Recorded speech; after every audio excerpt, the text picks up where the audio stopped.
Hallo Leute, schön, dass ihr wieder mit dabei seid. In unserem heutigen Video schauen wir uns die allerneuesten Neuigkeiten vom Altstore PAL an, denn die Entwickler von Altstore PAL haben in einer Info mitgeteilt, ich blende sie euch hier oben mal ein, dass wir innerhalb von Altstore PAL nun auch den Altstore Classic installieren können. Wir können damit hunderte nicht notarisierte Apps installieren. Ob das wirklich so ist, das schauen wir uns heute mal genauer an. Ja, wir schauen uns mal an, wie man das Ganze installiert, ob das alles reibungslos funktioniert. Im weiteren Verlauf des Videos möchte ich auch euch noch eine sehr interessante Informationsquelle zeigen, und zwar eine offizielle Liste von Quellen, die wir im Altstore hinterlegen können. Das heißt, wir können dann nicht nur die vorgeschlagenen Altstore-Quellen hinterlegen, sondern alle, die von Altstore auch entsprechend erlaubt sind. Ja, und ganz zum Schluss schauen wir uns nochmal einen wichtigen Security-Punkt an, was das Sideloading betrifft. Ich habe mir mal angeschaut, wie aktuelle Geräteverwaltungslösungen, zum Beispiel anhand von der Verwaltungslösung von Ivanti, wie werden hier Sideloading-Apps durch diese Verwaltungstools erkannt. Das ist gerade wichtig, wenn ihr iPads oder iPhones im betrieblichen Umfeld einsetzt und eure User hier eventuell Sideloading machen. Da schauen wir einfach mal drauf, wie diese Tools Sideloading erkennen, ob sie es können oder ob wir hier auf Probleme stoßen. Ja, seid gespannt, dieser Deep Dive zum Sideloading auf Grundlage der letzten aktuellen Infos rund um den Altstore. Seid gespannt, gleich nach dem Intro geht's wie immer los. Ich schwenke die Kamera, fange jeden Blick ein. In der Cyberwelt, da muss das Wissen richtig sein. Haufen Bits und Bytes, das verarbeiten wir jeden Tag. Sichere die Daten, ne Gefahr, die ist kein Spaß. Hier geht's um Technik, immer up to date. Foto, Videos, Kameras, früh bis spät. Filme wie ein Pro mit der Cam in der Hand. Hier bist du richtig, wo meine Leidenschaft entbrannt. Mach die Augen auf, hier wird Cyber Story erzählt. In der digitalen Welt, wo Sicherheit gewählt. Foto, Video, ne Seed, das ist unser Spiel, das uns zusammen entdecken, das digitale Gefühl. Ja, ich habe es euch schon im Intro gesagt, heute geht es wieder rund um den Altstore PAL und die latest News zum Altstore und was den Altstore Classic anbetrifft.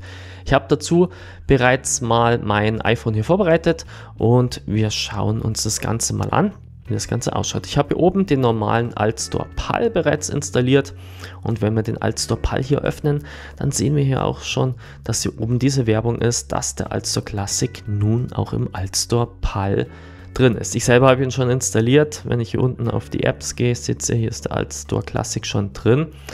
Was jetzt hier ganz interessant ist, die Entwickler haben das Ganze hier auf Threads veröffentlicht, ist, dass sie anlässlich zum ersten Geburtstag vom Altstore hier auch jetzt eine Möglichkeit bieten, den Altstore Classic direkt über die EU-Sideloading-Funktion von Altstore PAL zur Verfügung zu stellen. Bedeutet, dass dieser Altstore Classic über den Installationsweg nicht abläuft. Das heißt, er muss nicht alle 7 Tage wieder neu installiert oder signiert werden, vielmehr.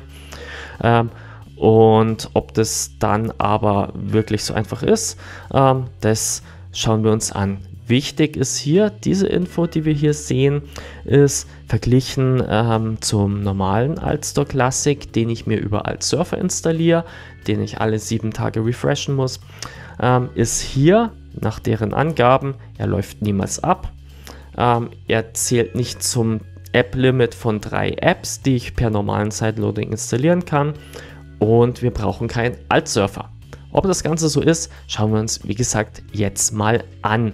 Ich habe euch ja gesagt, ich habe den hier schon installiert gehabt, und deswegen werde ich euch hier ein paar Sachen anhand von einem Screenshot zeigen. Ja, da ich wie gesagt den Altstore Classic schon installiert habe über Altstore PAL, zeige ich euch jetzt hier anhand von ein paar Screenshots, wie das Ganze abläuft. Es war dann doch nicht ganz so einfach, und ich möchte euch zeigen, wie es ihr auch das selber hinbekommt. Also als erstes ist ja der bekannte Bildschirm. Das ist auch, wenn ich andere Apps über Altstore PAL installieren möchte, dass es heißt, dass der Altstore hier eine App installieren möchte. In unserem Fall war es der Altstore Classic, und wir bestätigen dann das Ganze, indem ich hier auf das App installieren klicke. Danach kommt eine erstmal sehr ungewöhnliche Maske, Welcome to Altstore und Sign in with your Apple ID. Das bedeutet, an der Stelle muss ich mich mit meiner Apple ID und mit meinem Apple Passwort anmelden, denn wir befinden uns jetzt in einem Bereich, wo wir von einem Sideloading in einem Sideloading reden.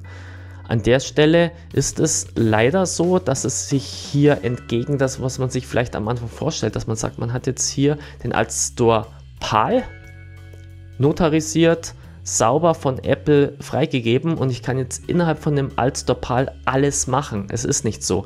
Ich installiere quasi über den Altstore PAL den Altstore Classic und im Altstore Classic haben wir wieder die ganz normalen Restriktionen. Das heißt, über den Weg wird jetzt hier wieder versucht, mittels der normalen Signierfunktion von Apple die Apps lauffähig zu bekommen. Das heißt, wir müssen hier, damit auch App-Installationen über den App Store Classic auch funktionieren, ein entsprechendes Zertifikat generieren. Die Arbeit nimmt uns jetzt hier der Altstore ab. Und deswegen muss ich jetzt hier auch die Apple ID und mein Passwort eingeben. Wenn ich das Ganze gemacht habe, dann kommt Überraschung Nummer 2. Denn plötzlich fragt mich der Altstore nach der UDID. Jetzt wird sie sagen, ja, wo kriege ich die raus? Das Problem ist, die UDID ist der Unique Identifier von eurem Apple-Gerät. Der Unique Identifier, der lässt sich leider weder über die Einstellungsseite noch über die Seriennummer rausbekommen. Dazu muss das Gerät wieder mit einem PC oder Mac verbunden werden. Zum Beispiel kann ich, wenn ich das iPhone am Mac verbunden habe, dann im Finder in dem Bereich, da wo dann das iPhone links im Baum eingebunden wird und ich das anklicke und ich sehe im Prinzip alles, was auf dem iPhone drauf ist, kann ich im oberen Bereich, ich blende es euch auch hier nochmal ein, wo ihr das Ganze findet, auch die UDID auslesen. Ich muss dann da oben auf die Seriennummer einmal draufklicken, dann wechselt das zur UDID und dann muss ich die ganze eingeben. Nachdem dieses ganze Gesuche natürlich ein Weilchen dauert, habe ich das dann auch gemacht. Ich habe es dann mühevoll eingetippt und habe mich schon gefreut. Ja, super, klick weiter und dann nein, Fehler, weil die Session abgelaufen ist. Kleiner Tipp von mir, schreibt euch die UDID irgendwo auf, kopiert sie euch in einen kleinen Texteditor rein und rein in die Zwischenablage. Denn wenn es zu lange braucht, müsst ihr wieder von vorne anfangen. Das bedeutet, wir gehen wieder auf die erste Seite hier, wir geben wieder Apple ID ein, wir geben das Passwort ein, springen auf die nächste Seite, dann pasten wir die UDID rein und dann bestätigen wir das Ganze und dann geht es los. Wenn wir dann erfolgreich waren, dann kommen wir auf die nächste Seite. Auf der nächsten Seite begrüßt uns jetzt hier diese ganz einfache 4-Schritt-Lösung, die sagt, erstens, Altsurfer starten, zweitens mit dem Wi-Fi verbinden, in dem auch der Altsurfer drin connected ist, drittens die individuelle App runterladen und viertens einen automatischen Refresh genießen. Tja, aber genau das, was wir jetzt hier an der Stelle da drüben sehen, ist genau das, was eigentlich die Werbung uns versprochen hat, was eigentlich nicht der Fall sein sollte. Es stimmt nicht, dass wir keinen Altsurfer brauchen. Wir brauchen den Altsurfer, denn auch ohne Altsurfer funktioniert der Altstore Classic nicht. Ich persönlich habe mir gedacht, das Ganze wird jetzt hier super easy. Das heißt, ich kann jetzt hier, ohne dass ich irgendein PC oder Mac habe, mit dem Altsurfer drauf einfach von überall Apps sideloaden, die ich irgendwo liegen habe, ohne dass ich wieder diesen Schritt brauche mit dem Altsurfer. Zweitens ist natürlich, die Apps laufen auch ab. Das heißt, ich muss auch mindestens einmal in der Woche in meinem Heimnetz sein, wo der Altsurfer ist, um die Apps wieder zu aktualisieren können. Und drittens, das kommt jetzt hier noch nicht raus, aber wir sehen es dann auf der nächsten Folie, dass installierte Apps auch zu diesem Zähler dazu zählen. Das heißt, über den Weg kann ich, auch wenn sie hier was anderes behaupten, auch maximal 3 Apps gleichzeitig per individuellem Sideload installieren. Ja, wir können jetzt hier auch nochmal live reinschauen. Der Altstore Classic, den ich da installiert habe, ist hier diese hellere Version und wir sehen eben hier auch, dass ich eine App installiert habe. Wir sehen, dass die sehr wohl abläuft. In dem Fall hat sie heute schon einen Refresh erfahren und gilt wieder 7 Tage. Und wir sehen hier unten, wie viele App-IDs noch verfügbar sind. Wenn ich diese 3 Apps übersteige, die ich hier über diesen Altstore Classic installiert habe, dann bekomme ich auch wieder eine Fehlermeldung. Die zeige ich euch auch nochmal hier. Also es bringt unterm Strich keinerlei Vorteile, außer dass hier dieser Altstore Classic, den ich sonst über einen Altstore Surfer installieren würde, nie abläuft. Aber wenn ich den Alt Surfer sowieso benötige, dann ist es eigentlich vom Prinzip vollkommen egal, ob ich den Altstore Classic auch einmal in der Woche aktualisieren muss oder über Alt Surfer laden muss oder ob ich den über Altstore PAL bekomme. Also es bringt an dieser Stelle nicht den erhofften Vorteil, den ich mir hier erwartet habe. Das heißt eigentlich, ja, Marketing-Gag. Ja, wir gehen jetzt hier nochmal in den normalen Altstore, denn ich habe euch ja versprochen, euch nochmal eine Seite zu zeigen, wo ihr auch individuelle Quellen findet, die ihr hier im Altstore PAL hinterlegen könnt. Auf der Startseite vom Altstore PAL seht ihr hier verschiedene Quellen, aber das sind bei weitem nicht alle. Ich verlinke euch unten in der Videobeschreibung eine URL, wo ihr drauf gehen könnt, wo ihr alle Quellen findet. Ja, so schaut die Seite aus. Erster Stelle sieht man zum Beispiel ganz plakativ den Epic Games Store. Epic Games war ja einer der ersten, die gesagt haben, hier mit unserem Spieleangebot möchten wir sofort am normalen App Store vorbei und wir nutzen hier auch den Weg über den Altstore PAL, unsere Spiele am App Store vorbei auf die Geräte der Apple-User zu bringen. Es gibt hier noch eine Reihe an weiteren Apps, also es ist schon eine ordentliche Liste, wie ihr hier seht, aber es ist nicht alles wirklich toll, was da drin ist. Es sind teilweise Apps von individuellen Entwicklern, die irgendwelche Test-Apps sind, die nicht wirklich viel Funktionalität haben. Schaut es euch mal an, ihr könnt es selber mal ausprobieren. Ihr könnt es gerne unten in den Kommentaren einen Kommentar reinschreiben, falls ihr irgendwelche Apps aus diesem App-Katalog findet, die wirklich cool sind. Ich selber habe mir ein paar angeschaut, aber ja, so wirklich vom Hocker hat mir da noch nichts gerissen. Ja, als drittes und letztes habe ich euch ja noch versprochen, dass wir ein bisschen reden über die Sicherheit vom Sideloading. Ich persönlich als Mensch, der die Sicherheit von Geräten sehr ernst nimmt, finde das Sideloading-Thema immer schwierig. Apple tut ja alle Apps, die im App Store sind, auf entsprechende Hintertüren und Sicherheitslücken prüfen. Über den Sideload-Weg werden zwar Apps in dem Sinne notarisiert, das heißt einem Basischeck von Apple unterzogen, aber man kann diese inhaltliche Prüfung bei weitem nicht vergleichen mit der Verteilung, als wenn ich diese App direkt native über den App Store von Apple verteile. Notarisierung bedeutet, dass diese Apps bekannt gemacht werden, in unserem Beispiel hier dem Betreiber von Altstore, und dass diese Apps dann über Altstore auch installiert werden dürfen. Das heißt, die bekommen auch da entsprechende Signaturmechanismen, dass die auch da nicht verändert werden können und nur über den Altstore auch installiert werden können. Altstore Classic haben wir ja nochmal diesen Pluspunkt, dass wir ja auch da neben diesen notarisierten Apps auch noch individuelle Apps installieren können. Das ist eben hier oben dieses kleine Plus-Symbol, wo ich dann eben hier im Dateimanager zum Beispiel irgendwelche IPA-Files auswählen kann, um die hier individuell zu installieren. Da ist dann wirklich Tür und Tor offen. Hier kann ich alles installieren, was ich mir selber im Internet als IPA-Package runtergeladen habe oder vielleicht auch selber kompiliert und als IPA-Package exportiert habe. Es werden auch Jailbreak-Lösungen als IPA-Files verteilt, ja, sodass das Sideloading individueller IPAs nochmal on top ein höheres Risiko bietet, als wie nochmal das Sideloading ganz normal über Altstore PAL. Ich habe mir dann mal angeschaut, wie denn aktuell die Mobile Device Management Lösung, also Tools, die im betrieblichen Umfeld zur Härtung und Überwachung von mobilen Endgeräten genutzt werden.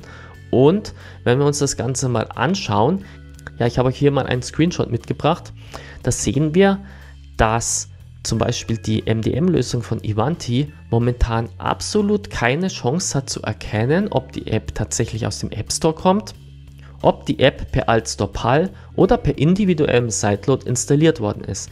Denn die App gibt ja lediglich als Quelle Apple aus. Ja, wir können uns das Ganze auch hier nochmal anschauen in den Einstellungen, denn die MDM-Lösung könnte das eigentlich erkennen, denn jede App trägt mittlerweile ein Flag Came from App Store. Also ob diese App per Sideload oder per individuelle Signierung oder tatsächlich über den normalen App Store installiert worden ist. Ja, wenn wir in den Einstellungen in der Apps-Rubrik drin sind, ich habe es euch ja auch schon mal in dem Video zu Altstore PAL eben gezeigt, ist hier einmal der Hinweis, dass wir hier den normalen Altstore als zulässige Quelle haben. Und wenn wir dann beim Altstore schauen, zum Beispiel das ist der Altstore, den ich über Altstore PAL installiert habe, sehen wir auch hier als App-Information, dass das Ganze hier unten zum Sehen über den Altstore installiert worden ist.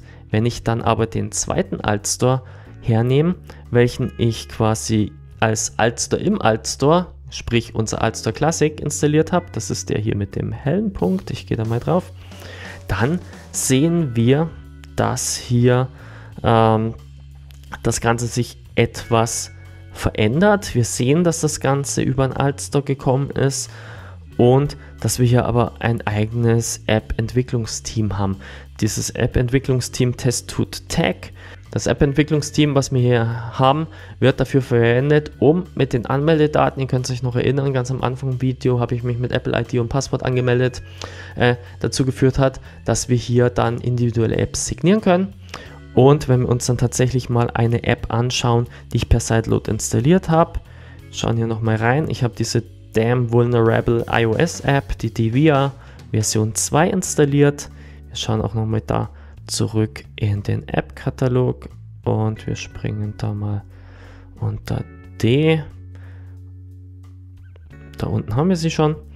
Und dann kommt das. Wir sehen, dass Marktplatz unbekannt ist. Wir sehen, dass das App-Entwicklungsteam unbekannt ist. Wir sehen im Prinzip gar nichts mehr an der Stelle. Das heißt, das ist tatsächlich hier nochmal ein Indiz dafür, dass es sich hier um eine App handelt, die komplett individuell erstellt und signiert worden ist. Das heißt, wir haben hier verschiedenste Kriterien, die die MDM-Lösung eigentlich greifen könnten, sei es App-Marktplatz, Differenz zwischen App Store von Apple und alternativen App Stores wie den Altstore und ob die App-Informationen hier entsprechend hinterlegt sind, ob es selbst signiert ist oder ob es eine Apple-Signatur trägt. Das heißt, eigentlich könnten sie es, wahrscheinlich hinken sie hier den Entwicklungen von Apple hinterher. Man muss sich das natürlich so vorstellen, Apple bringt als erstes irgendeine Neuerung raus, dann als zweites müssen die MDM-Hersteller, zum Beispiel in meinem Fall eben hier Ivanti, hinterher springen und müssen dann Anpassungen, die Apple im letzten Update rausgebracht hat, erst wieder in ihre MDM-Lösung integrieren und dann wird das Ganze zum Firmenkunden ausgerollt und dann kann auch der erst wieder hier darauf aufsetzen. Ja, eine Frage, die ihr euch sicher noch stellt, ist, kann ich denn etwas dagegen tun, dass meine Mitarbeiter oder meine Gerätenutzer hier Sideloading durchführen? Ja, Apple stellt dazu eine Payload zur Verfügung, um den Sideloading-Mechanismus alternativer App-Marktplätze, den die EU hier bietet, zu deaktivieren, als auch die Möglichkeit, die Zulässigkeit von individuell signierten Apps zu unterbinden. Ja, wie das Ganze funktioniert, darauf möchte ich hier nicht vertiefend eingehen. Ich blende euch hier auch nochmal aus dem Hilfsdokument von Apple die entsprechende Info ein, wie dieser Parameter heißt. Aber wie gesagt, das wäre nochmal ein anderes Thema, wie wir hier Restriktionen auf Geräten ausrollen können. Ja, ich hoffe, euch hat dieser umfassende Überblick mit den letzten Infos zum Altstore PAL mit der Altstore Classic Integration gefallen. Schaut wie gesagt gerne mal in die Quellen, die hier Altstore PAL mitliefert.